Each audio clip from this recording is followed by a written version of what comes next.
Student, তোমরা যারা ক্যালকাটা ইউনিভার্সিটির আন্ডারে 5th সেমিস্টারের ছাত্রছাত্রী আছো এবং তোমাদের ইতিহাস সাবজেক্টটা পাস কোর্সে আছে, তোমাদের জন্য আজকের ক্লাসটা খুবই গুরুত্বপূর্ণ। আজকের ক্লাসে তোমাদের এসিসি A1 এবং এসিসি A2 পেপারের 100% কমনযোগ্য সাজেশন নিয়ে আলোচনা করব। তোমাদের কোয়েশ্চেন প্যাটার্ন কি আছে এই এসিসি পেপারগুলো? এসিসি পেপার হচ্ছে ফুল মার্কস 80, অর্থাৎ 80 নম্বরের পরীক্ষা হয়ে থাকে। সেক্ষেত্রে 50 নম্বরের একটা প্রশ্ন এবং 15 নম্বরের দুটো প্রশ্নের অ্যান্সার করতে হয়। তোমাদের এসিসি A1 এর ক্ষেত্রেও তাই, এসিসি A2 এর ক্ষেত্রেও তাই। আর এই 50 নম্বরের যে একটা প্রশ্ন লিখতে হয়, সেখানে আমি এসিসি A1 এর ক্ষেত্রেও 50 নম্বরের একটাই প্রশ্ন সাজেশানে রেখেছি, এসিসি A2 এর ক্ষেত্রেও 50 নম্বরের একটাই প্রশ্ন সাজেশানে রেখেছি। এবার তোমরা দেখে নাও সাজেশানগুলো, আমি স্ক্রিন রেকর্ডের মাধ্যমে দেখাচ্ছি। আরেকটা বিষয় তোমাদের বলবো, এই সাবজেক্টগুলো তোমাদের স্টাডি মেটেরিয়াল রেডি আছে, বহু ছাত্রছাত্রী নিয়েছে। তোমরা যদি কেউ পারচেস করতে ইচ্ছুক থাকো, আমাদের স্টাডি মেটেরিয়ালের এসিসি পেপার হিস্ট্রির যে প্রাইসটা নেওয়া হচ্ছে 300 টাকা, তোমরা স্টাডি মেটেরিয়াল সংগ্রহ করতে পারো। চলো তোমরা সাজেশান দেখে নাও।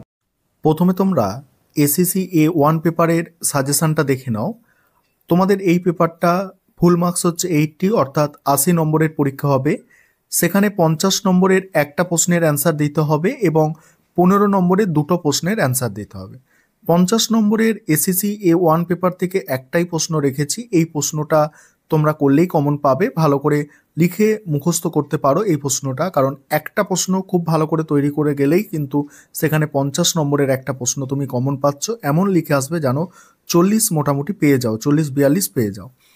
সাম্প্রতিককালে সরাসরি ইন্টারনেটে দেখা যে কোনো একটি ঐতিহ্যবাহী স্মৃতিসৌধ বা জাদুঘর সম্পর্কে প্রতিবেদন লেখো। মেন বিষয়টা তোমরা মনে রাখবে, জাদুঘর সম্পর্কে প্রতিবেদন। আগে পরে যাই দিক, জাদুঘর সম্পর্কে প্রতিবেদন, এটা উল্লেখ থাকবেই প্রশ্নপত্রের মধ্যে।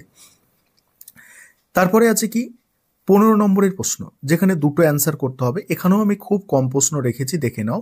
প্রথম প্রশ্ন, দক্ষিণ ভারতের ঐতিহাসিক পর্যটনের প্রধান আকর্ষণ হলো মন্দির স্থাপত্য, ব্যাখ্যা করো। নেক্সট আছে ভারতীয় স্থাপত্য বিশেষ উল্লেখ সহ ঐতিহাসিক পর্যটন সম্পর্কে আলোচনা করো। পরের প্রশ্নগুলো আলোচনা করব, তার আগে যে বিষয়টা বলার আছে, তোমাদের জন্য স্টাডি মেটেরিয়াল তৈরি করা হয়েছে এই সাবজেক্টের উপরে। তোমরা যদি কেউ স্টাডি মেটেরিয়াল পারচেস করতে চাও, অবশ্যই নিচের দেওয়া নম্বরে যোগাযোগ করতে পারো। পরের প্রশ্ন, মধ্যযুগীয় ভারতে ইন্দো ইসলামীয় স্থাপত্য শৈলীর প্রধান বৈশিষ্ট্যগুলি আলোচনা করো। নেক্সট, স্থূল ঐতিহ্য ও ব্যবহারিক ঐতিহ্য বলতে তুমি কি বোঝো? দুটি ক্ষেত্রে একটি করে উদাহরণ দাও। নেক্সট আছে দেখো, সুলতানি যুগের স্থাপত্যের ওপর একটি সংক্ষিপ্ত নিবন্ধ লেখো। নেক্সট আছে ধর্মীয় সাংস্কৃতিক পর্যটনের একটি প্রধান বৈশিষ্ট্য হলো তীর্থযাত্রা। উপযুক্ত উদাহরণ দিয়ে এই মতের সপক্ষে আলোচনা করো। এবার হচ্ছে 5 দাগের প্রশ্ন। 5 দাগের প্রশ্ন, তোমরা এর আগেও এসএসসি পেপার পরীক্ষা দিয়েছো যারা ইতিহাসে, তোমরা জানো যে তোমাদের দুটো টিকা পড়ে, ঠিক আছে? একটা তুমি 15 নম্বরের প্রশ্নের অ্যান্সার দিতে পারো, আর দুটো টিকা অ্যান্সার দিয়ে দিলে তোমার সেক্ষেত্রে মানে দুটো 15 আর কি কমপ্লিট হয়ে যাচ্ছে। যাই হোক, এই প্রশ্নগুলো তোমরা টিকা আকারে করবে। বাংলার একটি প্রত্নস্থল, চন্দ্রকেতুগড়, তাজমহল, ভিক্টোরিয়া স্মৃতিসৌধ, আদিনা মসজিদ আর প্রাচীন ভারতের মন্দির স্থাপত্য, এগুলো টিকা আকারে করো। এবারে এসএসসি A2 পেপারটা দেখো। এবারে তোমরা এসএসসি A2 পেপারটা দেখে নাও। এসএসসি A2 পেপারের আমি 50 নম্বরের একটাই প্রশ্ন সাজেশনে রেখেছি। সেখানে দেখো কি প্রশ্ন আছে, তোমার দেখা যে কোনো একটি উৎসব বা অনুষ্ঠানে মানে শিল্প মাধ্যম সম্পর্কে একটি প্রতিবেদন, মানে একটি উৎসব সম্পর্কে লিখতে বলা হয়েছে, ঠিক আছে? বা মেলা, উৎসব মানে মেলা লিখতে পারো, গঙ্গাসাগরের মেলা লিখতে পারো এখানে। তারপরে দেখো 15 নম্বরের প্রশ্ন যেগুলো করতে হবে, দেখো মেলা কিভাবে সমাজের সংযোগ সাধনের মাধ্যম হিসাবে কাজ করে। নেক্সট আছে একজন ভারতীয় ব্যক্তিত্ব সম্পর্কে আলোচনা করো যার ভারতে নারীর ক্ষমতায়নে অবদান অনস্বীকার্য। ঐতিহাসিক পর্যটন কিভাবে ভারতীয় চেতনার অনুপ্রেরণা হয়ে ওঠে। নেক্সট আছে যে কোনো একটি ঐতিহ্যবাহী স্মারক সম্পর্কে লেখো।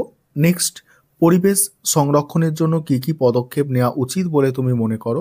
নেক্সট, নর্মদা, এটা নর্মদা হবে, নর্মদা বাঁচাও আন্দোলন অথবা চিপকো আন্দোলন সম্বন্ধে যা জানো সংক্ষেপে লেখো। নেক্সট আছে বাংলার বাউল সঙ্গীত অথবা পুরুলিয়ার ছৌ নাচ, এটা ছৌ নাচ সম্বন্ধে যা জানো লেখো। পরের প্রশ্ন আছে সুলতানি যুগের শিল্প স্থাপত্য নিয়ে আলোচনা করো। এই ছিল তোমাদের সাজেশন।